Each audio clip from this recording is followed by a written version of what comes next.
আসসালামু আলাইকুম। ওয়ালাইকুম আসসালাম। তোমরা সবাই কেমন আছো? জি স্যার, ভালো আছি। তোমাদের পড়ার কি অবস্থা? জি স্যার, ভালো। আচ্ছা, আজকে তোমাদের অন্য কিছু পড়ার, সেটা হলো টেনশন নিয়ে। বলো তো টেনশন কাকে বলে?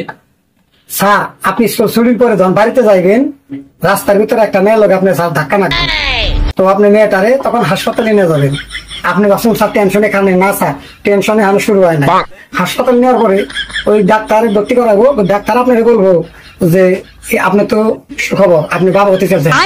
আপনি বলবেন স্যার আমি তো এই মেয়েটারে চিনি না, তো মেয়ে বলবো না আমার সন্তানের বাবা, স্যার আপনার কথা বলবো। আপনি বলছেন স্যার টেনশন শুরু হয়েছে, না স্যার টেনশন এখনো শুরু হয় নাই।